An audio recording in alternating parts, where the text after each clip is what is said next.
Hey guys, tonight we're standing beneath the Lion Gate of Mycenae, one of the oldest and most haunting monuments in all of Greece. The year is roughly 1250 BCE, and the air smells of olive smoke and limestone dust. You stand before the great citadel, its walls built from stone so massive that later generations will swear they were laid by giants. The mythical Cyclops themselves. Two lions of stone rear above the gateway, their paws resting on a sacred column, watching all who enter. Inside, a city hums with power, wealth, and dread. You walk the rising road toward the palace, a path carved by chariot wheels and the footsteps of kings. The sun glints off gold bracelets and bronze helmets, and the shouts of servants echo through courtyards where courtiers whisper in Linear B, the earliest form of written Greek. Here in Mycenae, life is ordered by hierarchy and divine right. The Wonax, the king, rules as a living link between mortals and gods. He wears robes dyed purple from the shells of distant Phoenicia, and when he passes, even nobles bow low. Beyond the palace walls, workshops hammer bronze weapons for distant wars. Scribes record shipments of grain, herds, and tribute from vassal towns. Women weave intricate textiles in the Megaron's shadow, their looms clicking like cicadas in the summer heat. Priests climb the terrace to sacrifice at the altar, pouring honey and wine to Poseidon, who in these days is not yet the god of the sea, but of earthquakes. The smell of burnt offerings lingers, mixed with the copper tang of blood. The same hands that build temples also forge swords, and the same gods who protect Mycenae will one day destroy it. But for now, the city stands at its zenith, the capital of a world that stretches across the Aegean, its ships sailing from Crete to Cyprus, its kings claiming descent from heroes. You can hear the echoes of their pride in every stone. These people believe they have mastered the earth itself. Their walls hold against raiders, their vaults overflow with gold, their armies return with spoils and slaves. The great shaft graves at the city's heart are filled with treasures, golden masks, daggers inlaid with silver lions, cups hammered into the shape of leaves. The dead are buried as gods, their faces gleaming in death. And at night, when torches burn low and the cicadas quiet, the people of Mycenae tell stories of a king named Agamemnon whose name already carries weight and rumour. He has yet to march to Troy, yet to meet his cursed end, but the seeds of that legend are already here, growing in the soil beneath your feet. You walk along the palace walls, feeling the heat of the stone against your hand. Beyond the valley, the sun sinks into the mountains, turning the limestone golden, then red, then black. From the Megaron's central hearth, smoke rises in a perfect spiral toward the open sky. It smells of cedar and sacrifice, the scent of a civilization certain of its immortality. A scribe nearby inscribes a clay tablet, records of tribute, shipments of bronze, and the number of warriors in the king's service. He presses the stylus carefully, unaware that his words will be among the last written in this script for more than 500 years. You can almost feel the tension in the air, the stillness before collapse. Mycenae's greatness is unquestioned, but it stands on a knife's edge. The trade that sustains it depends on distant kings. The gods who protect it are fickle. The earth beneath it trembles now and then, a reminder that nothing built by human hands lasts forever. Tonight, though, none of that matters. The fires of the Megaron blaze bright, music rises from lyres, and the people of Mycenae believe themselves eternal. The Bronze Age glitters at its peak, unaware that dawn will soon bring shadows it cannot endure. Inside the palace of Mycenae, wealth is everywhere. Gold leaf on columns, bronze fittings on doors, painted frescoes of chariots and bulls charging across crimson walls. The palace hums with activity from dawn to dusk. You can hear the clang of bronze smiths, the crackle of hearth fires, the low murmur of scribes bent over clay tablets. This is a world where power is measured in grain, bronze, and blood. The Wonax, the king of Mycenae, rules from his throne room, the Megaron, a long hall with painted floors and a circular hearth open to the sky. 4 painted columns rise toward the smoke hole above, each decorated with spirals of red, black, and blue. When the king sits upon his gilded chair, attendants fan him with ostrich plumes, and the flickering light of the fire makes his gold rings gleam like a god's. He's more than a ruler. In this world, the line between mortal and divine blurs easily. The king's authority is sanctified through ritual, libations to Poseidon, offerings to the Lady of Mycenae, a mysterious goddess who may one day become Athena in another age. The priests move silently through corridors heavy with incense, their white linen robes brushing the floor, chanting in an ancient tongue whose echoes will outlive their script. The palace is not a home, it's a machine, a living organism of bureaucracy and command. Every object in it serves a purpose. The sealed jars of olive oil stored for trade, the amphorae of wine destined for Crete, the tablets tracking the bronze ingots needed for spearheads. Every man, woman and child within the citadel plays a part in keeping the mechanism alive. Outside, the artisans labour in workshops built along the lower terraces. The clang of hammer on bronze fills the air. Sparks fly from molten metal as smiths pour liquid fire into moulds. Their work fuels an empire: swords, helmets, spear points, daggers, tools for trade and for conquest. The bronze they use comes from far away, brought by ship across a network that ties the entire eastern Mediterranean together. Without tin from Anatolia and copper from Cyprus, the world itself would collapse. Meanwhile, the women of the palace work at the looms. Rows of spindles turn as they weave dyed wool into complex patterns, zigzags, spirals and waves, like the sea itself rendered in thread. Their work travels far beyond Mycenae's walls, to Egypt, to Crete, even to the edges of the Levant. Some of these women are free, others are slaves taken from conquered towns. But within the palace, hierarchy is absolute, and all serve the king. At midday, you walk through the courtyards, past guards wearing boar-tusk helmets, strange, gleaming shells of ivory fitted together like fish scales. Each warrior carries a long bronze sword, its blade narrow and elegant, deadly in the sun. Their shields, made of wood and oxhide, gleam with bronze studs. They train constantly. The Mycenaeans are not peaceful traders, but conquerors who built their wealth through raids and tribute. Beyond the walls, farmers tend olive groves and barley fields, their lives measured by the harvest and the tax collectors' visits. Grain flows from the countryside to the palace, stored in huge pithoi, ceramic jars taller than a man. The farmers get little in return, but the king's authority is law. His seal, a bull or lion pressed into clay, guarantees both protection and punishment. And in the evenings, when the heat fades, the palace transforms. Torches flicker in bronze sconces, musicians play lyres and flutes, and the scent of roasted lamb fills the air. The king's court gathers to feast, and stories are told, of gods who walk among men, of monsters slain, of kings who sail to foreign shores and return with gold. The warriors boast of raids against rival citadels. Tyrins, Pylos, Thebes, each claiming to be the rightful heir of Zeus's favour. Wine flows freely. Laughter echoes down corridors painted with scenes of battle and hunting. The courtiers wear jewellery of amber and faience, beads traded from the far north and east. Outside the palace gates, the city sleeps uneasily beneath the weight of its ruler's power. For the people of Mycenae, this is how it has always been, how it must always be. The gods demand order, the king's will sustains it. The bronze blades that hang on the walls remind everyone what happens when that order is defied. And yet, somewhere far beyond these walls, faint tremors stir. Ships vanish at sea. Traders whisper of cities burning in the east, of storms that strike without warning. In the temple, the priests mutter that the gods are restless. But tonight, the feasting drowns out all omens. The firelight dances across golden masks and polished cups. The sound of the lyres swells until even the earth's faint trembling feels like part of the rhythm. The palace glows against the night, a beacon of pride, wealth, and arrogance. And high above, the lions of the gate watch in silence, their stone eyes unblinking, as if they already know how fragile all this truly is. From the ridge of Mycenae, the Aegean glimmers like hammered bronze beneath the sun. It's the sea that made this city rich, not the olive groves or barley fields, but the endless blue highway that connects it to the world. Every morning, ships glide out from the nearby harbour at Nauplion, their sails taut with wind, bound for Crete, Cyprus, and Egypt. The oars dip in perfect rhythm, the hulls heavy with amphorae of oil and jars of wine stamped with the king's seal. The Mycenaeans are not just warriors. They are merchants, rulers of an invisible empire bound by trade and tribute. Their reach extends far beyond what any eye can see from these limestone hills.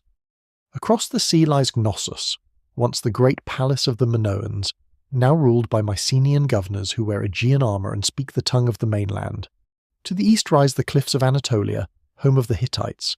Rivals, partners, and occasional enemies, the ships of Mycenae travel even further, to the Nile Delta, where pharaohs receive them with wary courtesy, to Ugarit, where merchants haggle over copper and cedar, and to the mysterious lands beyond, where tin, the lifeblood of bronze, is mined in the far mountains.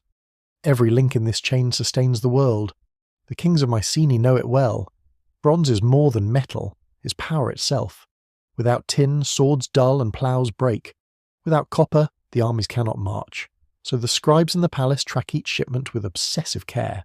One ingot lost at sea, and a month's work collapses. You stand on the terrace overlooking the city's lower levels, where warehouses stretch in neat rows.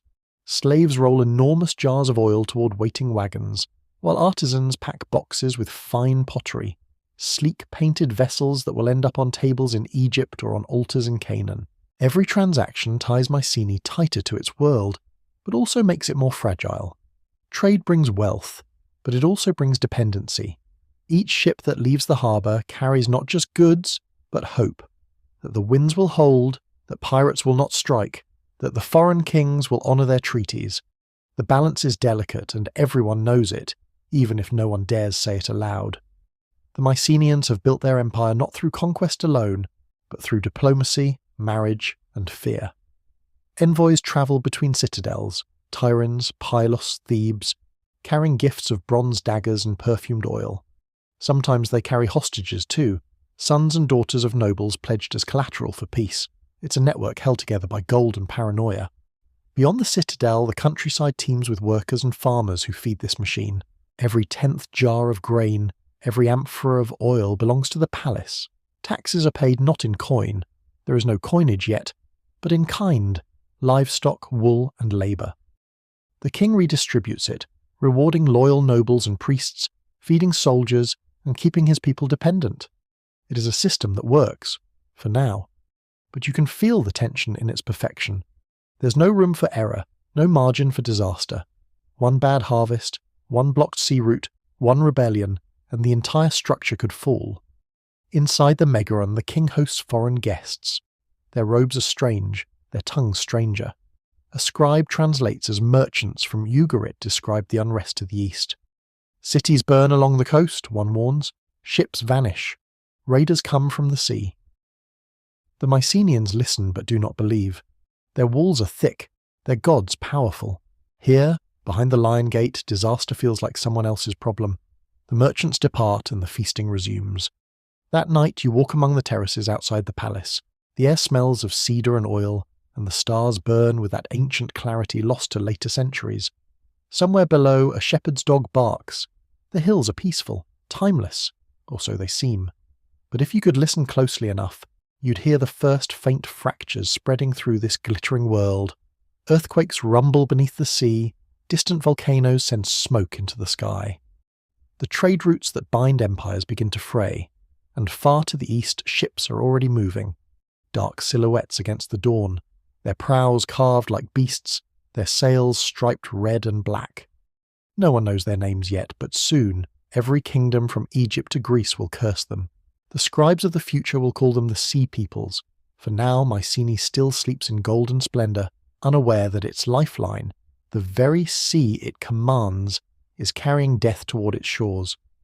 The legends say that after the Trojan War the heroes who burned Troy returned home with gold and curses. Whether the war itself was myth or memory hardly matters. Its consequences were real. Across the Aegean, the citadels of the Mycenaean world trembled, not from invasion at first, but from within. The kings who sent their fleets east came back to find their kingdoms fraying, their people starving, and the gods disturbingly silent. You stand on the windy ridge above Mycenae, looking out over the plain of Argos. The harvest is thin. The rains have failed for a second year. Below, the granaries of the palace are locked, guarded by men with hungry eyes.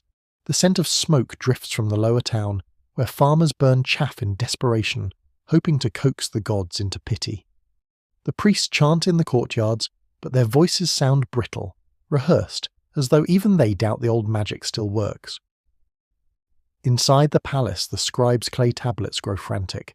You can see the change in their hands, shaky strokes replacing the steady precision of earlier years. Grain short by half, one records. Herds lost to disease. Another tablet lists shipments of weapons instead of goods. The palatial bureaucracy, the machine that once moved like clockwork, is starting to seize. The king still holds court, but his authority is thinning. Factions whisper in corners. Nobles hoard food and plot rebellion. The warriors, restless after years of raiding Troy and beyond, have returned home with nothing to fight but one another, and the omens keep coming. A tremor shakes the citadel walls one afternoon, sending dust trickling from the ceiling of the Megaron. Poseidon stirs beneath us, a priest mutters. The king sacrifices 3 bulls, but when the fire refuses to catch, the people murmur that the gods have turned away. In the night you can hear distant rumblings, both from the earth and from the hearts of men. The lower town festers with resentment. Farmers, taxed beyond endurance, gather with torches and knives. They mutter that the palace feasts while their children starve. Some disappear into the hills. Others turn to banditry, raiding the trade roads that once carried bronze and oil. The glory of Mycenae, the gold, the power, the legend, is becoming a gilded shell around rot, and all the while stories drift westward from the ruins of Troy and the coast of Anatolia. Ships missing, harbours burned. Foreigners from the sea, the traders whisper. They strike without warning. They speak no tongue we know. The sea peoples again, names unknown, motives unclear, but they move like a storm, hitting ports from Ugarit to Cyprus, leaving nothing but ash. Their raids cut through the arteries of Mycenaean trade, severing the flow of copper and tin. Without them, bronze becomes scarce. The workshops fall silent. The smiths, idle and angry, take up their tools for war instead of craft. In the palace, the queen walks the halls at night, unable to sleep. She remembers the stories of Clytemnestra and Agamemnon, how even heroes fell to ruin in these very rooms. The frescoes on the walls, once bright with red and blue, are fading, the plaster flaking like skin. When torches flicker, the lions above the gate seem to move, their stone eyes glowing. Down in the lower city, a black market thrives.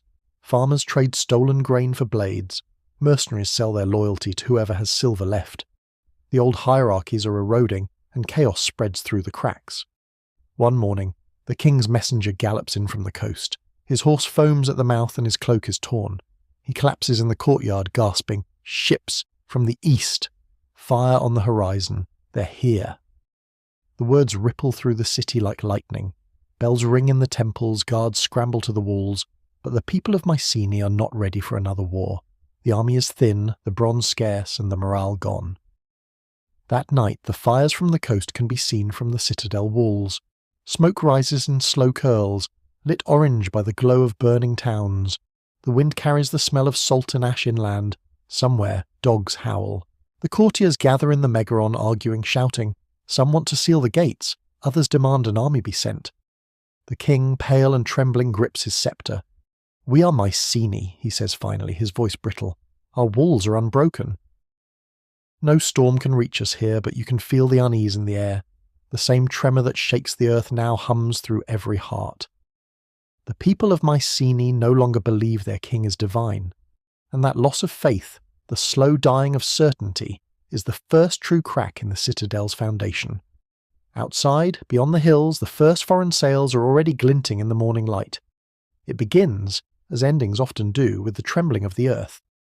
One moment, the palace of Mycenae glows with evening torches. The next, the ground beneath it groans like a living beast. A low rumble rolls through the limestone hills. The oil lamps sway. The frescoes crack. Outside, dogs begin to bark, and from the lower city rises a scream that no one ever forgets. The quake hits before dawn.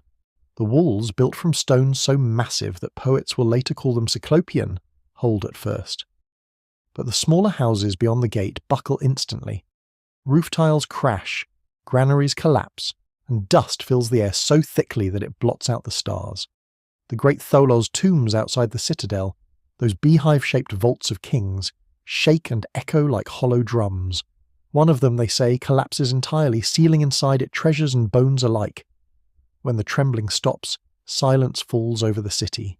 Not peace, not calm, just that eerie hollow stillness that comes when the world itself pauses to take stock of its damage. Then come the fires, torches spill, lamps overturn, the wooden beams of storerooms catch, sending black smoke curling into the pre-dawn sky. You walk through the ruins as the sun rises over the Argive plain. The Megaron's frescoes, once brilliant with spirals and dolphins, are scorched and peeling. Statues have toppled. Cracks zigzag through the floors. The smell of burnt cedar and plaster hangs thick. Somewhere beneath the rubble, voices call for help, muffled and fading. And yet, Mycenae does what Mycenae always does. It rebuilds. The people clear the courtyards, patch the walls, light new fires. The priests declare the quake a test from Poseidon, lord of shaking earth, and sacrifice oxen to calm his wrath. For a few years, life limps on. The scribes resume their work. The smiths rebuild their forges, but the damage runs deeper than stone. Across the Aegean, other cities are less fortunate. Pylos, seat of another powerful Wonax, is reduced to ashes. Its palace burned so completely that the clay tablets in its archives are baked into permanence by the heat. Thebes, Orchomenos, Tiryns, all show signs of fire and collapse. The entire Mycenaean network, the web that bound the Bronze Age together, begins to unravel. Some blame earthquakes, others whisper darker explanations. Rebellion, betrayal, divine punishment. The gods have turned their faces, says one priest. We have forgotten their names. You can feel it in the air, the sense that something larger than human hands is breaking. The old world of palaces and bureaucrats is cracking like the frescoes on the walls. Trade falters, ships vanish at sea. Famine spreads as the grain stores burn. Even the weather seems crueler. Long droughts parch the fields, then sudden storms flatten them. People flee inland, abandoning coastal towns that once thrived on trade. The Aegean grows quieter, and amid this ruin, fear breeds superstition. The priests of Mycenae insist that Poseidon demands more. They offer bulls, rams, even captives. The sacrifices grow bloodier. One clay tablet found centuries later lists chilling inventory. Woman from Kythera, 1. Boy from Messenia, 1 for the Lord of Earthquakes. The gods are hungry now, and their priests oblige. Still, the earth keeps shaking. Far to the east in Egypt, scribes record strange things. Peoples from the north come by sea. Their cities are gone. They fight for food and fire. Ships appear on the horizon, filled with desperate men and women, refugees, raiders, both. They strike without warning and vanish again into the sea's vast blue mouth. The Egyptians will call them sea peoples. The Greeks will not yet have a name for them, but their fires are coming this way. In Mycenae, the aftershocks continue. The citadel's walls stand, but its spirit crumbles. Grain shipments fail to arrive. Bronze is scarce. The once mighty army dwindles to mercenaries. The artisans leave. Even the scribes, who once wrote of taxes and trade, begin inscribing only fragments. Short prayers, lists of missing offerings, broken words scratched into damp clay. You stand in the Megaron one last time. The air smells of smoke and damp earth. The hearth, once a place of ritual and rule, burns weakly. The king sits beside it, staring into the embers. We've angered the gods, he says to no one in particular. His crown, thin gold, light as a leaf, gleams in the flickering light. Outside, thunder rumbles again, not from the sky, but from beneath the earth. Another tremor. The ground shifts. A vase topples and shatters. The torches gutter. The king looks up toward the ceiling, his voice low, half prayer, half defiance. If this is the will of Poseidon, he says, then let him finish it. The words barely fade before the quake hits again. The pillars crack, the frescoes fall, and this time no rebuilding will follow. The fire fades, but the world it leaves behind is unrecognizable. Across the eastern Mediterranean, the great cities that once gleamed with bronze and gold now lie in ruins, Ugarit, Hattusa, Byblos, and Troy reduced to ash and silence. In their wake comes rumour, carried by frightened sailors who still dare the waves. Strangers are sweeping across the coasts, burning, plundering, vanishing back into the sea. No one knows their homeland, only their hunger. The Egyptians call them the Sea Peoples. In Mycenae, the news comes piecemeal. Broken voices from the ports, merchants who arrive empty-handed, their ships scorched or seized. The old trade routes that sustained the Bronze Age have become graveyards of charred hulls. Without the tin from the east, the bronze forges fall silent. The smiths turn their hands to simpler metal, crude iron, brittle and dark, a poor imitation of the glory that once was. The palace officials try to maintain the illusion of control. The scribes still scratch notes into clay, though their records read more like panic than order. No copper shipment, no grain. No word from Crete. One tablet, the last ever found in the city, records a desperate plea to Poseidon. Let the earth stop shaking, let the sea grow calm. But the earth does not stop, and the sea brings only fear. From the south comes a caravan of refugees, burned and barefoot, their faces hollow. They tell stories of coastlines turned to fire, of towns erased in a single night. They came from the sea, one woman says, hundreds of ships. They do not speak our tongue. They take everything. At first, the Mycenaeans dismiss it as foreign chaos. Their walls are strong. Their kings descended from heroes. But the sea peoples are not invaders in the old sense. They are survivors. A tide of displaced humanity, flowing westward like floodwater, breaking everything in its path. And now that tide is rising toward Greece. The outposts fall first, the island harbours, the small coastal towns.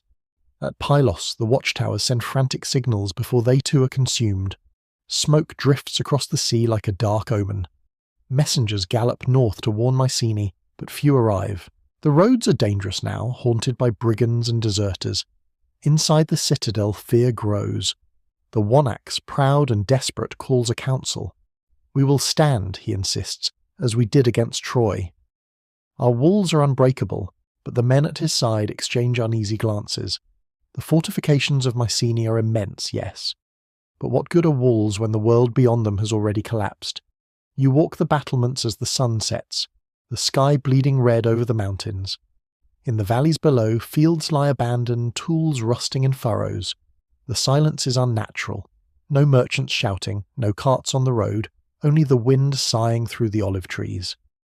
The priests still perform their rites, but they are different now. Frantic, pleading, almost wild. The altar stones are stained darker than before. The sacrifices grow more desperate. It's said that in those final years the gods demanded blood of every kind. When the sea peoples reach Greece, no one writes it down. The scribes are gone. The palaces are half empty. What happens in those days can only be imagined through the ashes and broken walls they leave behind. Some archaeologists will later find traces, arrowheads embedded in burned stone, crushed jewellery beneath fallen roofs, bones scattered across courtyards. A few bodies are found near the Megaron, suggesting a last hopeless stand. Others lie near the gates, perhaps women and children caught in flight. The destruction is quick and complete. By the time the smoke clears, the palace is gone. The workshops are gutted. The storerooms are blackened shells. The lion gate stands, but its guardians stare out over emptiness, their world reduced to rubble. The survivors flee inland, carrying what they can: grain, bronze trinkets, family idols. They move through burned fields and shattered villages, heading for the mountains. There, in caves and valleys, they will scratch out a living, the memory of kingship fading like the echo of thunder. And across the sea, Egypt too faces the storm. Pharaoh Rameses III fights the same invaders at the mouths of the Nile, leaving a record carved into stone. The foreign lands made a conspiracy in their islands. Their hearts were set on the possessions of the world he wins. Barely. But his victory marks the end of the Bronze Age, not its salvation. The world has broken, and even gods cannot rebuild it. In Mycenae, the fires burn for days. The stone halls collapse inward, leaving the lion gate standing alone in the smoke. The last embers die under rain. The ashes mix with the soil. Centuries will pass before the valley grows quiet again. No more kings, no more scribes, no more ships with painted prows. Only silence. The deep, ancient silence that follows the end of an age. When the smoke finally clears, the Aegean looks like a graveyard. From the Ionian coast to Crete, the sea is filled with the skeletons of ships, broken masts, charred hulls, and amphorae spilling their contents into the deep. The Bronze Age world, built on centuries of trade, has shattered like a dropped jar. No one rules the waves anymore, no one rules anything. The people of Mycenae, those who survived the fires, emerge from the hills to find their city hollowed out. The once great citadel stands blackened, its cyclopean walls pocked with scorch marks. The golden mask of kingship, the pride of Agamemnon's line, lies buried beneath collapsed stone. The granaries are empty, the wells taste of ash. You walk through the ruins at dawn. The silence is immense. The Megaron, the heart of power, is nothing but a circle of soot where the hearth once burned. The columns have fallen, and the ceiling beams lie like bones. Even the air feels heavier, as if the gods themselves have turned away. The survivors pick through the wreckage, searching for anything to salvage. Bronze tools warped by heat, bits of jewellery, fragments of tablets baked hard in the flames. One woman kneels beside a fallen statue, brushing the dust from its face. "The Lady of Mycenae," she whispers, voice trembling. "She couldn't save us." Everywhere, the evidence of catastrophe tells the same story. At Tiryns, the lower town is gone, reduced to ash. Pylos lies in ruin, its records frozen forever by fire. Even Knossos, the old Minoan palace that Mycenae once conquered, is silent now. The whole Aegean world, a network of kings, priests, traders and craftsmen, has collapsed into chaos. And yet, for all its grandeur, the fall didn't come from a single blow. It was death by 1,000 fractures. Earthquakes, famine, rebellion, invasion and despair. The palaces fell not only to fire but to exhaustion. Their systems were too rigid, their wealth too centralized, their faith too brittle. When the world shook, there was no flexibility left, only stone waiting to crack. A few nobles cling to power amid the ruins. They rebuild small keeps, little fortresses made of salvaged blocks from the old citadel, but their rule is thin, barely reaching beyond the next hill. Without trade, they cannot pay their soldiers. Without scribes, they cannot count what remains. The written word itself disappears. The linear B tablets, baked accidentally by the fires, will survive buried in clay for thousands of years, but no one alive can read them now. The scribes are dead or scattered. The knowledge they carried vanishes overnight. For the first time in centuries, Greece is silent not just in voice but in thought. The people turn inward. They retreat into the mountains, into caves and small valleys where soil still yields something to eat. They form little kinship groups, tribes bound not by kingship but by survival. The palace economy gives way to barter. Bronze grows rarer until it's a memory. The smiths experiment with black metal pulled from the earth, iron, rough and impure but serviceable. The Iron Age is being born in the ashes of the bronze. In this new world, every old certainty feels like a dream. The gods are still invoked, but they seem more distant now, harder to please. No great temples rise, no gold offerings glitter on altars. Religion retreats to the hearth and the hillside shrine. The people pray not for empire but for rain. The stories, however, endure. As the survivors gather by fires in the ruins, they tell tales of what once was, of the great kings who sailed to Troy, of heroes whose wrath shook the world, of palaces filled with gold and voices that commanded nations. They tell these stories to their children, not as history, but as warning and hope. Mycenae was mighty, one elder says, staring into the flames, but even the mightiest fall. Remember that the younger ones listen, wide-eyed. They do not know the sea trade routes, the names of foreign kings, or the meanings of the strange symbols once pressed into clay, but they remember the rhythm of the words, the rise and fall of the stories. In their mouths myth begins to grow. Years turn to decades. The ruins crumble further, vines creeping over the once sacred walls. The lion gate remains, its carved beast standing sentinel over emptiness. Travellers pass by and wonder who built such a place, and why it fell. In time, no one remembers the names of the real kings. Only fragments survive. Agamemnon, Menelaus, Achilles. Heroes born of memory and exaggeration, half man, half god. The truth of the Mycenaeans dissolves into legend, and so the end of one age becomes the seed of another. From these ruins, the Greeks of the future will look back and see not failure, but the distant glow of a heroic dawn. They will call this lost world the Age of Heroes, and its fall the time before the dark. But tonight, standing among the ashes, there is no glory, only the sound of wind through empty halls, the distant cry of wolves and the slow, quiet beginning of forgetting. In the years after the fires, the survivors of Mycenae scatter like seeds in the wind. Some flee to the mountains, others to the islands.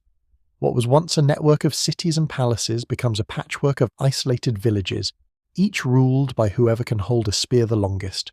The great one-axe, the king who once stood as the bridge between gods and men, is gone. In his place rise petty warlords and clan chiefs, men who call themselves leaders but rule only over ash and memory. You can picture them, hardened survivors wrapped in ragged hides, their bronze weapons dulled, their speech rougher now, stripped of the courtly language once written on clay. They live by what they can hunt or steal. The old fields lie fallow, the roads crack and vanish beneath weeds. The world has shrunk from empire to valley, from kingdom to tribe. At night, campfires dot the hills where palaces once gleamed. The people still remember the old rituals, but their meanings have faded. The songs to Poseidon or Hera are mumbled from habit rather than faith. The temples are empty, their priests long dead or fled. Sometimes, in a ruined sanctuary, a shepherd leaves a scrap of bread or a jar of oil, not because he expects the gods to answer, but because it feels dangerous not to. The world of the Bronze Age was built on complexity, scribes, merchants, armies, and trade. Now all that is gone. Simplicity replaces grandeur. People barter sheep for grain, clay pots for fish. Iron tools begin to appear, crude, blackened, and ugly compared to bronze, but they last longer. Slowly, without realizing it, humanity is stepping into a new age, forged not by ambition, but by necessity. Still, the ghosts of the old world linger. In the hills around Mycenae, wanderers tell stories of the burning, of how the gods punished arrogance, or how strangers from the sea devoured civilization. Every retelling adds a little more colour, a little more terror.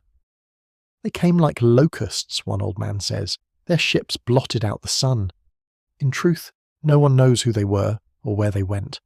But the fear remains, passed down through whispers and nightmares, and so begins a cycle of suspicion. Villages turn on each other. Every stranger is an enemy, every traveller a spy. Fortified hilltops sprout across Greece, small stone enclosures meant to watch and warn, not to rule. The old unity is gone. Greece has returned to tribal chaos. Inside the ruins of Mycenae, life flickers in a strange half-light between survival and reverence.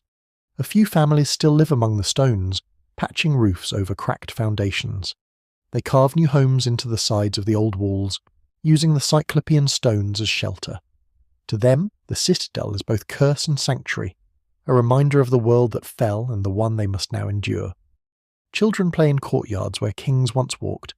They climb over toppled pillars, chasing each other through the broken Megaron, unaware that they are growing up in the grave of a civilization. They do not know the word Mycenaean. To them this is simply home, a place haunted by old stories and older fears. Once a year, when the moon is high, the elders gather at the Lion Gate to pour a libation of wine into the earth. For the ancestors, they say, for the dead. They do not remember the names of those ancestors anymore, but they remember the act, the motion of respect, the shared silence afterward. Beyond Greece, the collapse spreads like a shadow.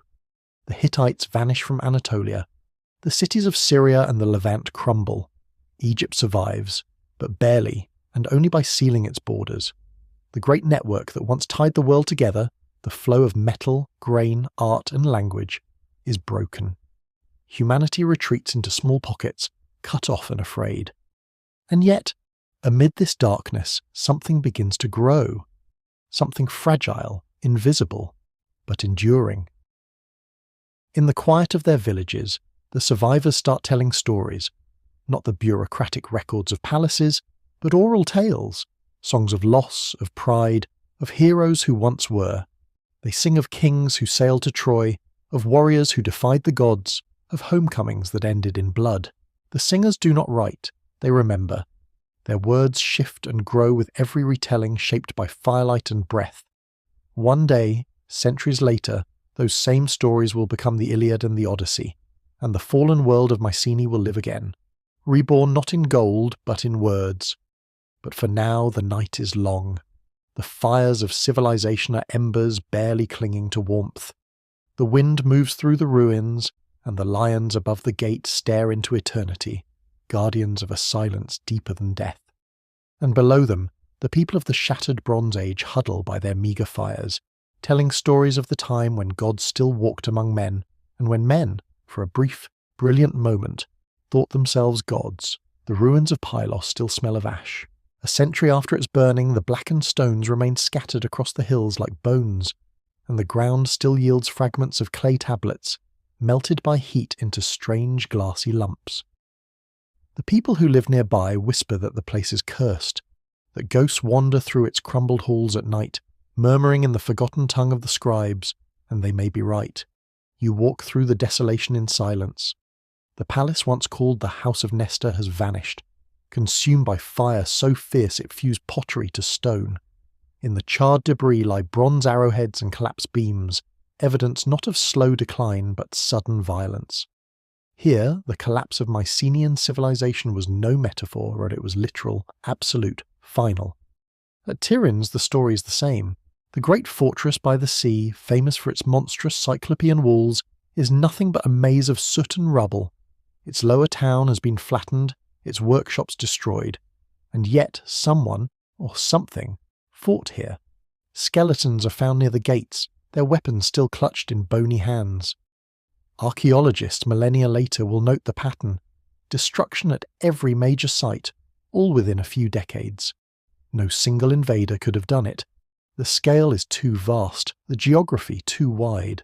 These were chain reactions, each collapse triggering the next. Rebellion following famine, invasion following weakness, fire following fear. In Mycenae itself, the same black scars mark the walls. The once bright frescoes are gone, only faint outlines remain: horses, chariots, the curling motifs of waves. You run your hand along the stone. It's rough and pitted, still gritty with soot. The smell of old smoke clings, even after 100 rains. The final fire here came from within. You can trace its path, from the storerooms, where the grain caught first, to the megaron, where the roof beams fell. The whole citadel must have glowed like a torch that night, visible from miles away. The Lion Gate, though, still stands, untouched, unbroken, a cruel reminder of the strength that couldn't save them. The people fled, carrying only what they could. The royal tombs were plundered soon after, their gold masks torn from faces, their treasures melted or lost. What wasn't stolen was buried by time. By now, the once great trade routes of the Aegean are nothing more than stories. Ships rarely sail the sea anymore. Pirates and storms claim what little remains of commerce. Islands once bright with Minoan colour stand empty. Crete, Rhodes, Cyprus, all lie scarred, their palaces burned, their scripts vanished. And yet, amid the desolation, humanity endures in small, stubborn ways. Villagers rebuild huts over the ruins of their ancestors' halls. They till the earth between fallen stones. The shattered walls of palaces become quarries for new homes. A lintel that once framed the entrance to a throne room now forms the threshold of a shepherd's hut. Everywhere, the marks of civilization fade into the landscape. Without scribes to record them, even memory becomes fragile. Generations pass, and the names are forgotten. Agamemnon, Menelaus, Nestor. They dissolve into myth. The palaces become the homes of the gods, or the dwellings of giants. But the earth keeps the record even when men forget. Beneath the fields and vines, the soil hides thousands of secrets: broken amphorae, singed weapons, clay seals stamped with bulls and lions. Someday, centuries later, a man named Heinrich Schliemann will dig into this ground, believing he's found the tomb of Agamemnon. He will weep over the golden mask he uncovers and declare, "I have gazed upon the face of the king." He will be wrong about the name, but right about the feeling. Because even in ruin, Mycenae still radiates something vast. Not just destruction, but significance. Its fall marked more than the end of a city. It was the end of an entire world order. The Bronze Age was humanity's first experiment in globalization. Kingdoms tied by trade, bureaucracy, diplomacy, and dependence. Its collapse wasn't a single event. It was a systemic failure, a reminder that even the greatest networks can unravel when one link breaks. And when they do, darkness follows. In the decades after Mycenae's fall, Greece enters silence. No writing, no trade, no monuments. Just centuries of stillness, broken only by wind, rain, and the murmur of small fires in small villages. Yet, Beneath that silence, something stirs, a resilience that no quake, no famine, no invasion could fully extinguish. The people learn to adapt. They grow stronger, harder, simpler. Iron tools replace bronze, songs replace scripts, and slowly, the stories of the past begin to reshape themselves into legend. At night, around fires burning low, the storytellers begin again. Long ago, before our fathers' fathers, there was a king who ruled a city of gold. His name was Agamemnon. And so, from the ashes of history, myth takes its first breath. The final act comes quietly. Around 1100 BCE, the citadel of Mycenae breathes its last. No trumpets, no armies, no divine lightning, just the slow, inevitable collapse of everything that once made it the heart of Greece. You stand before the Lion Gate, the same gate that has watched for centuries as kings and merchants and soldiers pass beneath it. The lion's stone faces are worn smooth now, their once sharp features softened by time and smoke. Their gaze, once fierce, seems tired, like sentinels who've watched too much and can do nothing more. The people who remain here are not kings or priests or scribes. They are the remnants, farmers, herders, refugees who never left after the fires. They live in huts built against the inner walls, using the fallen stones of palaces as their foundations. The great halls of the Wanax are gone. The Megaron is a blackened shell. The once busy courtyards are overgrown with weeds. But life, stubborn as ever, persists. Goats graze in the shadow of the walls. Smoke curls from cooking fires where the treasury once stood. Children chase one another among the toppled columns, their laughter echoing off the stones that once held the weight of empire. They do not remember what this place was. They know only the stories told by their elders, of gods who once walked here, of a golden king who ruled the world and angered the heavens. The line between myth and memory is already fading. Everywhere, the signs of a civilization forgetting itself are visible. Pottery becomes simpler, clumsier. The frescoes are gone. The art of mixing pigments and plaster has vanished. Bronze grows scarce, the mines exhausted or unreachable, the trade routes broken beyond repair. The few metal objects that survive are treasured, repaired endlessly, handed down like relics of another age. Even language begins to change. The old written script, Linear B, is gone, its signs meaningless to the living. The knowledge that once filled the tablets, the records of harvests, taxes and prayers, has vanished. Greece has entered its dark age. You walk the upper citadel and it feels smaller now. The sense of power, of majesty is gone. What remains is raw, elemental, is stone, wind and silence. The city that once commanded an empire now exists as a ghost among its own ruins. Yet there is beauty even in this ending. The air is clear, the light golden. The olive trees have grown back, their roots winding through the cracks in the walls. The earth, indifferent to human glory, is reclaiming what was always hers. Below, the plain of Argos stretches wide and quiet.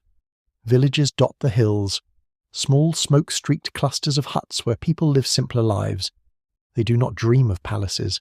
They do not write laws or carve thrones. They plant, they pray, they survive. And in their survival, a strange kind of peace returns to Greece. But memory is a persistent thing. Even in the simplest homes, fragments of the old world linger. A broken cup, a bead of glass, a bronze blade dulled by time. Children find these in the dirt and ask, "Who made this?" The elders shrug. "The giants," they say, or perhaps the gods. Generations pass. Mycenae continues to crumble. The roofs cave in, the terraces erode, the wind sweeps through the empty Megaron carrying dust and whispers. At night the stars look down on what's left of the Bronze Age, on a civilization that once thought itself immortal. And yet, in the darkness, something stirs. Around campfires, the storytellers begin to speak of that lost world. They tell of Agamemnon, who led his armies across the sea, of Clytemnestra, who killed him when he returned, of Orestes, who avenged his father, of heroes, kings, and gods whose passions burned brighter than reason. These are not histories anymore. They are legends. The truth is buried too deep, the details too broken to retrieve.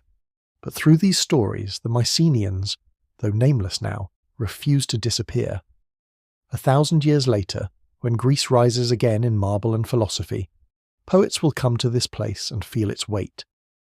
One of them, standing before the lion gate, will whisper, "Here walked the heroes," and in that moment, Mycenae will live again, not as a ruin, but as a memory turned myth. The last light fades from the hills. The cicadas fall silent. The lions above the gate keep their endless watch, guardians of what was and what will be remembered. The city of gold is gone, but its echo, its story, endures forever. The refugees of Mycenae scatter into the wild, into the mountains, across the sea, and along forgotten paths that lead nowhere familiar. The world that once revolved around palaces and kings has splintered into countless fragments, and each fragment carries a spark of what came before. You can picture them, small bands of survivors, wrapped in cloaks of animal skin, leading donkeys piled with bundles of pottery, bronze scraps, and whatever food they could steal from the ruins. The roads they travel are overgrown, the bridges broken. Streams flood across what were once paved routes of empire. They follow the stars now, not the decrees of kings, and everywhere they go they build small fires at night and tell stories to keep the dark at bay. Some flee to Achaia, some to Arcadia, some to the islands where the smoke of burned cities still lingers on the horizon. Others cross the Aegean, driven by hunger and fear, settling on shores that will one day become Ionia. Each group carries its own version of the fall. Some say the gods were angry, others say monsters came from the sea. A few whisper that men did it to themselves. The Aegean, once a highway of commerce and glory, becomes a refugee's sea, dotted with drifting boats, families clinging to the last pieces of civilization. The old routes still exist in memory, from Crete to Cyprus, from Rhodes to Troy, from Pylos to Thebes. But now they are haunted corridors of ruin. Sailors tell of ghost ships, their decks black with soot, floating aimlessly. As the survivors scatter, the unity of Mycenaean Greece dissolves entirely. The great language of the scribes breaks apart into dialects. The laws vanish. Each village makes its own rules, each chieftain his own justice. The idea of Greece no longer exists, only people surviving the aftermath of collapse. In the mountains of the Peloponnese, a woman tends a small shrine built from the stones of a ruined wall. She burns olive oil for her ancestors, whispering names she barely remembers: Atreus, Agamemnon, Clytemnestra. To her, they are not history, they are gods now, or perhaps ghosts. The line between reverence and superstition has blurred. Across the sea, on the island of Euboea, another band of wanderers makes camp among the cliffs. One night, an old man tells a story to the children gathered around the fire. Once, he says, our people ruled a city of gold. Its gates were guarded by lions, but pride brought it down, and the gods sent the sea to swallow us. The children gasp. Can the city come back? One asks.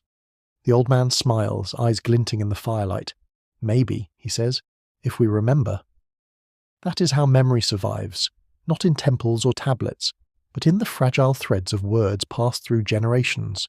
The scribes of Linear B may be gone, but their role is taken up by storytellers. The oral tradition is born from loss. For centuries these wanderers will remain rootless. Some settle on the Aegean islands, living off the sea and the wild olives that grow among the ruins. Others head inland, where forests reclaim the farmlands of old. The great fields of the Argolid become hunting grounds again. Wolves return to the hills.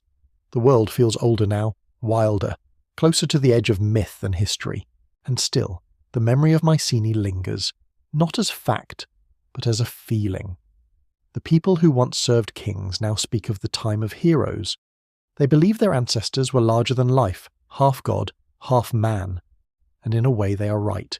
The Bronze Age left scars too deep to heal, and its echoes shape everything that comes after. You walk among these refugees as they move through valleys that will someday bear new names.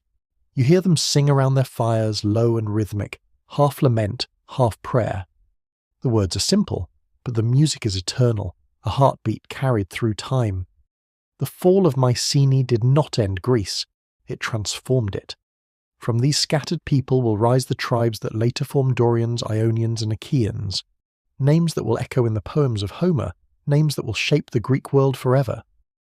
But for now, they are just survivors, tired, hungry, human. When dawn comes, they move on again, through the hills toward the sea, chasing a sun that feels older than before. Behind them, The ruins of Mycenae crumble into silence, and before them stretches a new age still wrapped in shadow. They do not know it yet, but this long wandering and this search for meaning in a broken world is the first step towards something reborn, and in every story they tell along the way, the fire of Mycenae still burns, faint but unyielding, waiting to blaze again when Greece wakes from its dark sleep. Centuries pass in silence. The great palaces of Mycenae, Pylos and Tiryns lie half buried beneath earth and grass, their names forgotten. Shepherds graze their flocks among the ruins, unaware that their goats are nibbling at the stones of history. The golden masks have tarnished, the frescoes have faded to dust, and the last of the clay tablets, the written voice of the Bronze Age, crumble in the soil. Greece has forgotten how to write. The script called Linear B, once used to record everything from royal decrees to grain rations, has vanished from memory. The styluses are broken, the scribes dead, the archives turned to ash. For the first time in centuries, words exist only in sound. Nothing is written, and nothing written can be read. The light of literacy goes out, and the world slips into darkness. But humanity has never needed ink to remember. Where the pen fails, the tongue endures. In the small villages scattered across the hills and islands, people tell stories to fill the silence. Around the fire they sing of kings and monsters, of wars and gods, of cities that rose and fell. The songs have no single author. They belong to everyone. Each singer changes a word, adds a line, shapes the story to fit the moment. Over time, the songs stretch and twist like living things, merging fact and legend until no one can tell them apart. One day, those stories will be called myths. You sit beside one of these fires on a wind-whipped island. The night smells of smoke and salt. A man with a grey beard plucks a lyre of rough wood and gut string. His voice is cracked but steady. Sing, child of memory, of the wrath of kings, of ships on fire and gods who turned away. The younger ones listen, wide-eyed. The old ones nod, remembering things they never truly saw. In those moments, the ruins of the Bronze Age live again, not in stone, but in sound. This oral world is both fragile and enduring. No records survive, yet nothing is entirely lost. The stories travel faster than armies, crossing seas, echoing through generations. They carry pieces of the old truth, that there were once kings named Agamemnon and Menelaus, that a city called Troy burned, that Mycenae fell in fire and silence. Elsewhere, small fragments of civilization flicker. In Crete and Euboea, traders begin again to sail cautious routes, exchanging salt, hides, and iron. The seas are dangerous, filled with pirates and storms, but slowly the Aegean stirs back to life. The refugees' children grow into farmers and fishermen, their grandchildren into storytellers and smiths. The Iron Age has fully begun. The new world they inhabit is rougher but freer. Without palaces to rule them, people form kin groups and councils.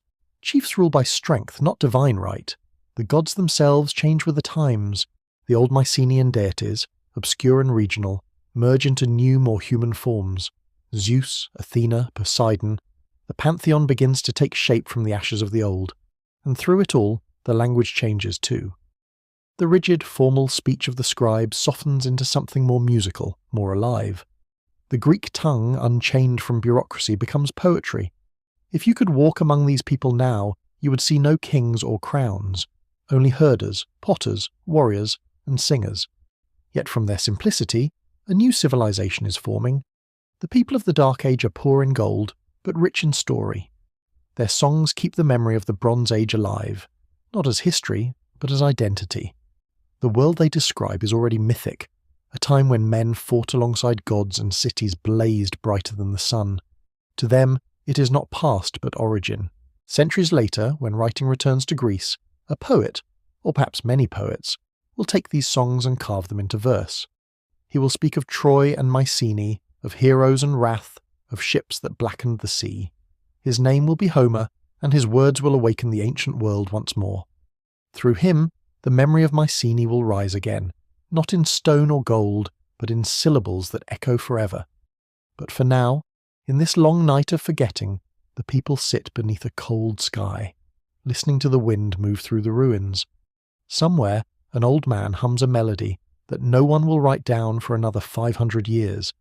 It drifts out over the dark sea, a song of survival, of loss, of hope, a lullaby for a world that fell and for the one still dreaming of its return. By the time new generations come of age, the world of the Mycenaeans has become little more than a whisper carried on the wind. The great halls are mounds, the golden masks long stolen or buried beneath centuries of soil. Yet from the silence, something new begins to rise, not in stone, but in the hearts of scattered peoples learning again how to live without kings. The wannocks is gone, the palaces are gone, but the will to organise, to belong, persists. Across the hills and islands of Greece, small tribes form around local leaders, not monarchs, but basileae, chieftains whose power depends on the loyalty of kin and the weight of their word.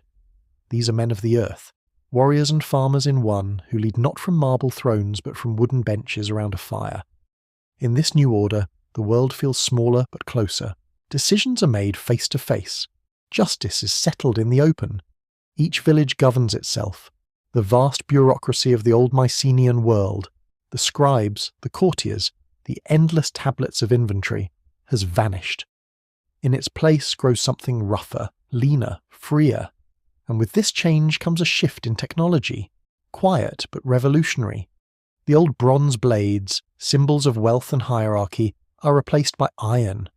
Harder to make but far more common, iron levels the world. It's no longer reserved for the rich or the divine. Every farmer can now own a blade. Every shepherd can forge a plough.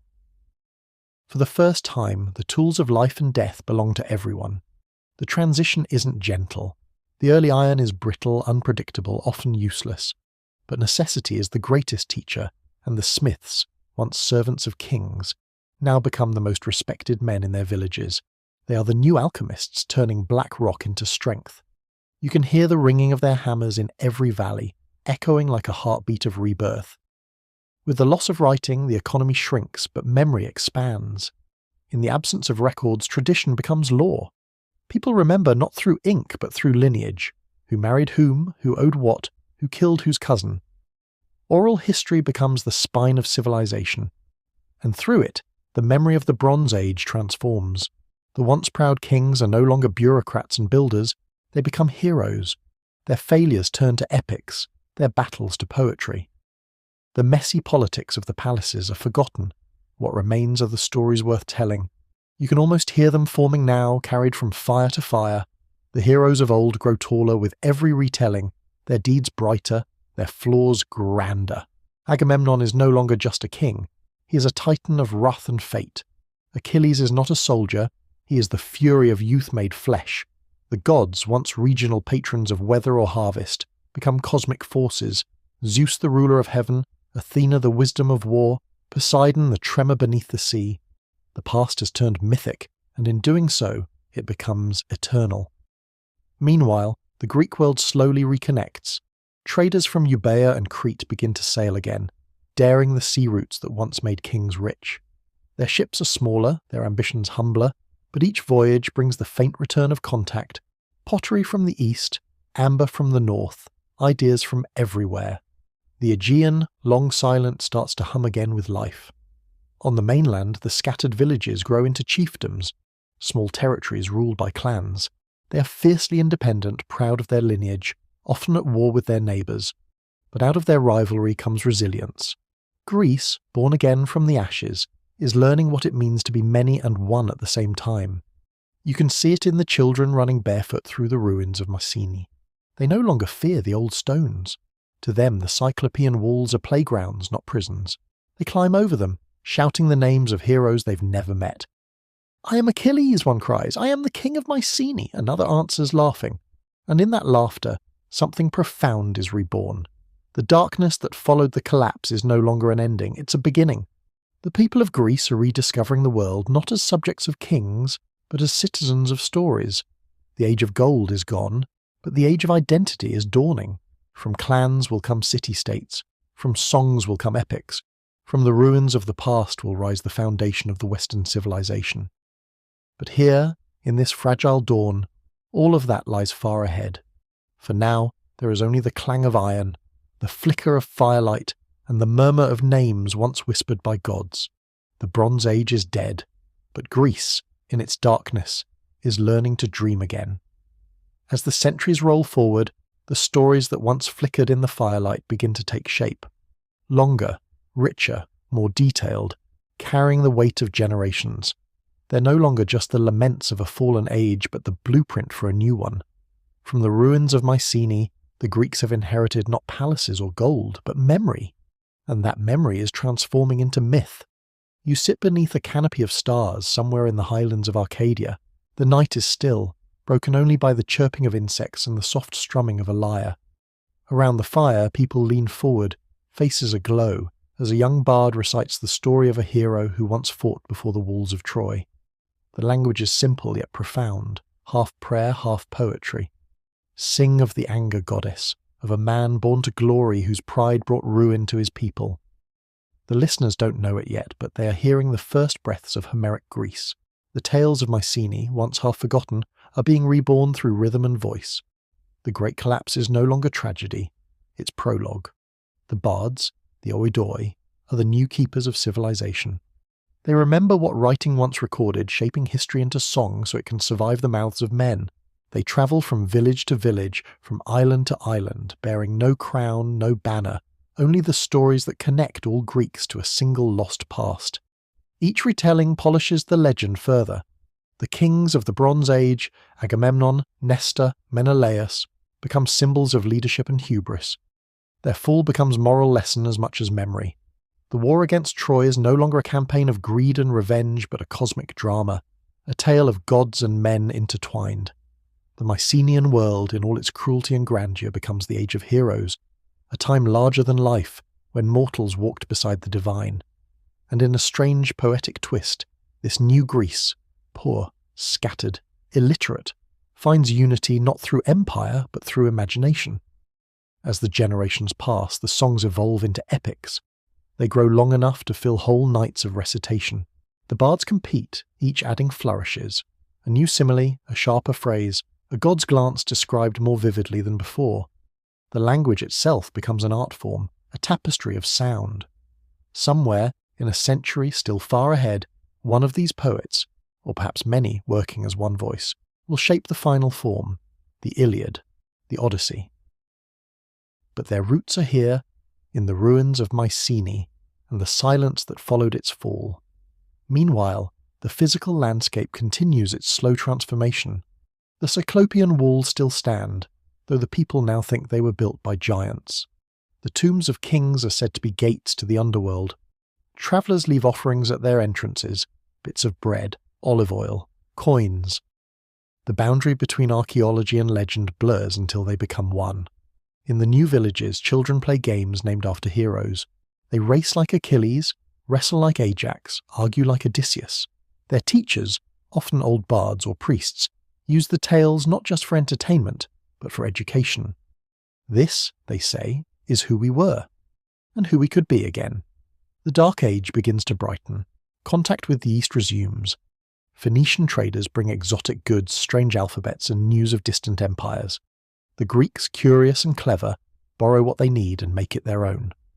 One of those imports, the Phoenician script, will rekindle the power of writing in Greece. When it returns, it will not serve kings but poets. And the first thing they write, of course, will be the stories.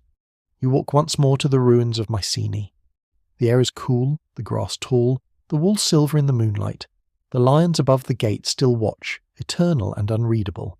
You can almost hear the faint echo of lyres carried on the wind, songs drifting across time, binding the living to the dead. The city is gone, but its heartbeat remains, faint, rhythmic, enduring. In a way, it never truly died. It simply changed language. What was once written on clay is now written in memory. What was once ruled by kings is now ruled by stories. And in those stories, Greece rediscovers itself. The Bronze Age collapse has become something else entirely. Not destruction, but metamorphosis. From ruin, article. From silence, music. From loss, identity. When later poets stand before the ruins of Mycenae, they won't see tragedy.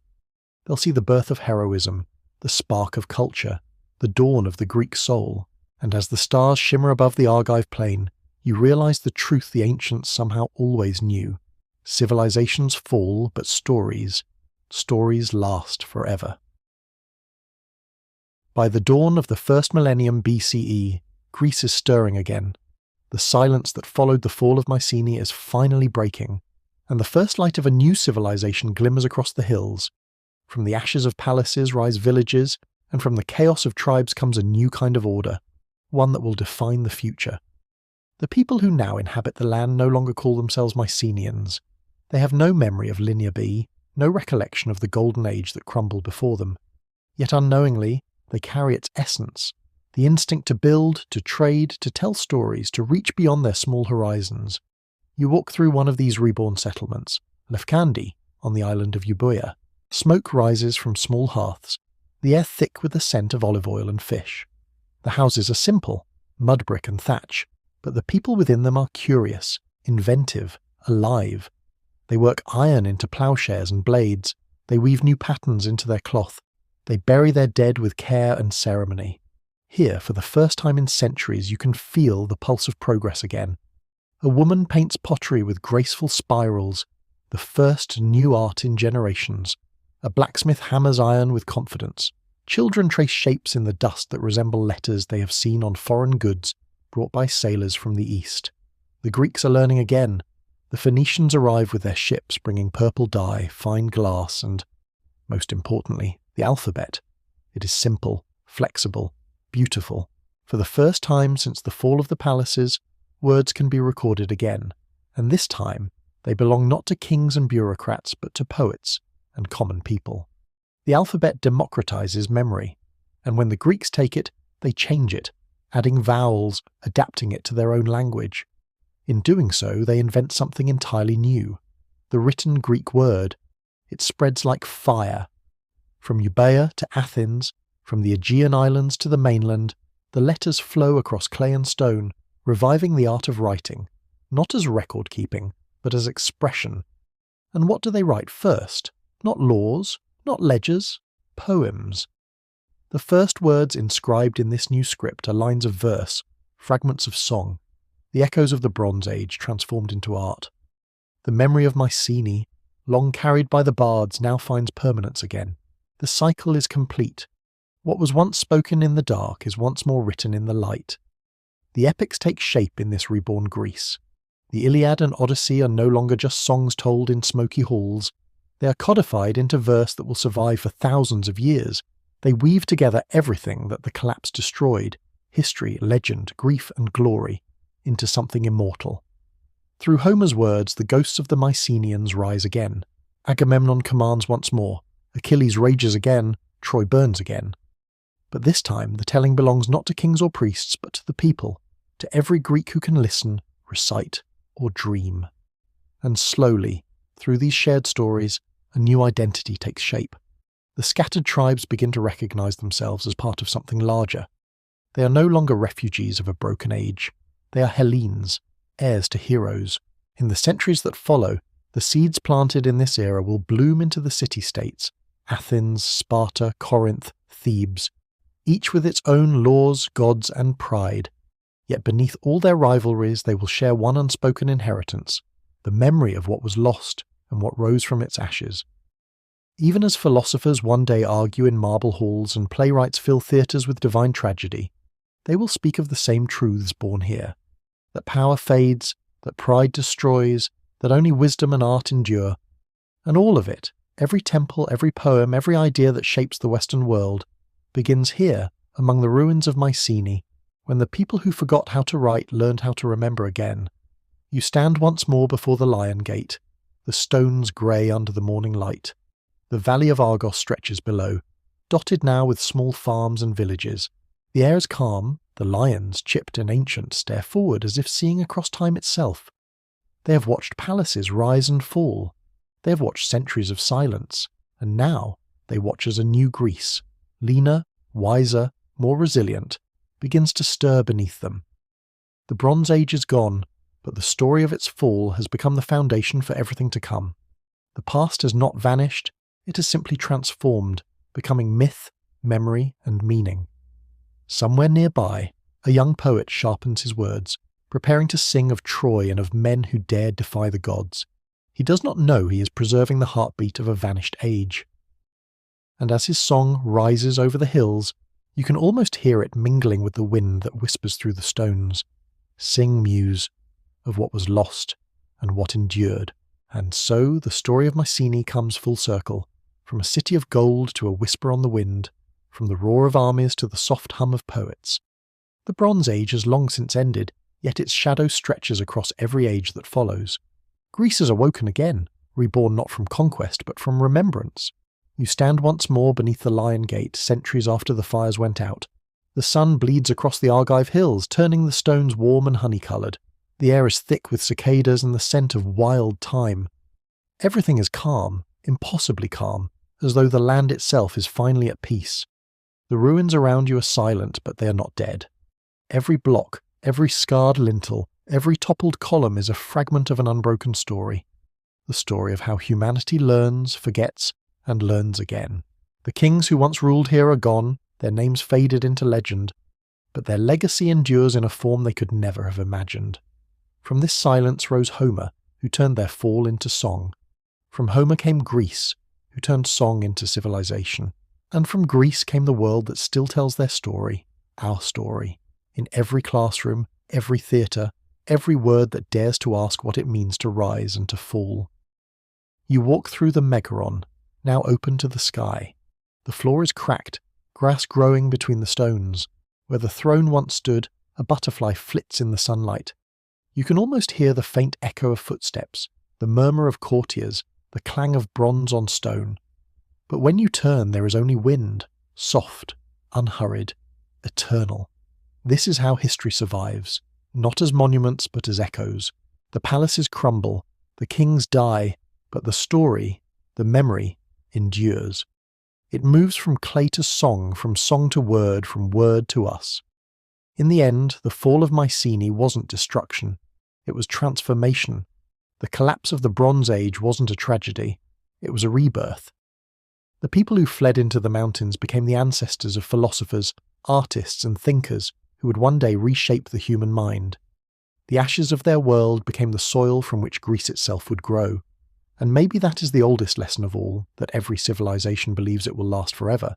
But what truly lasts are the stories it leaves behind. The light fades. The first stars appear above the Argolid plain. Somewhere far off, a shepherd calls to his flock, his voice echoing across the valley. The same hills that once rang with the march of soldiers now hum with peace. You sit on a fallen stone watching the horizon shift from gold to violet. The wind brushes your hair, carrying the faint, sweet smell of olives and dust. You think of those who stood here before you, the builders, the kings, the survivors, the poets, and realize they are all still here in a way. Their world may have ended, but their words never did. Maybe that's why the ruins of Mycenae still draw travellers after 3,000 years. Not for answers, but for connection. To stand in a place where history still breathes. To feel the weight of everything that has come and gone. And to understand that endings are just another way of beginning. As darkness settles, the stars come out, bright, patient, ancient. The same constellations the Mycenaeans once named shimmer above you, unchanged. You can almost imagine them watching, smiling faintly at how far their story has travelled. And beneath those stars you finally understand what they could not, that nothing human truly vanishes. Not love, not hope, not even ruin. All of it endures, carried forward in the endless gentle motion of time. So rest now, traveller. The gates are still open, the lions still stand, and the city of Mycenae, the city that fell and rose again in memory, sleeps beneath the moon, dreaming of heroes, where the Bronze Age ended and history began. The wind is soft tonight over the Argive plain, gliding through the grass that hides the bones of kings. The stones of Mycenae no longer burn, no longer cry out. They only breathe, slow and steady, beneath the moon. The lions above the gate keep their patient watch, their eyes hollowed by time, their silence older than any empire. You sit where the palace once stood, the air still warm from the day. The world feels endless now. No walls, no kings, no fear. Only the hum of the earth, still alive beneath your feet. Somewhere below, an owl calls from the ruins, and its voice drifts upward like a memory trying to find its way home. Everything that once mattered here, gold, pride, power, has melted into dust. What remains are the stories, the soft music of what endures, the courage of the living, the wisdom of those who remembered, the quiet mercy of forgetting, the air taste of olive and sea salt, the same stars that watched the fall of Mycenae blink above you, ancient and unbothered. Their light has travelled 3,000 years just to find your eyes. Close them now. Let the night take you as it took the kings, the poets, the wanderers. The fires have cooled, the world has survived, and in the silence something small and beautiful still whispers through the stones. We were here. We are remembered. Good night, traveller, from the ruins of Mycenae, where history sleeps but never dies.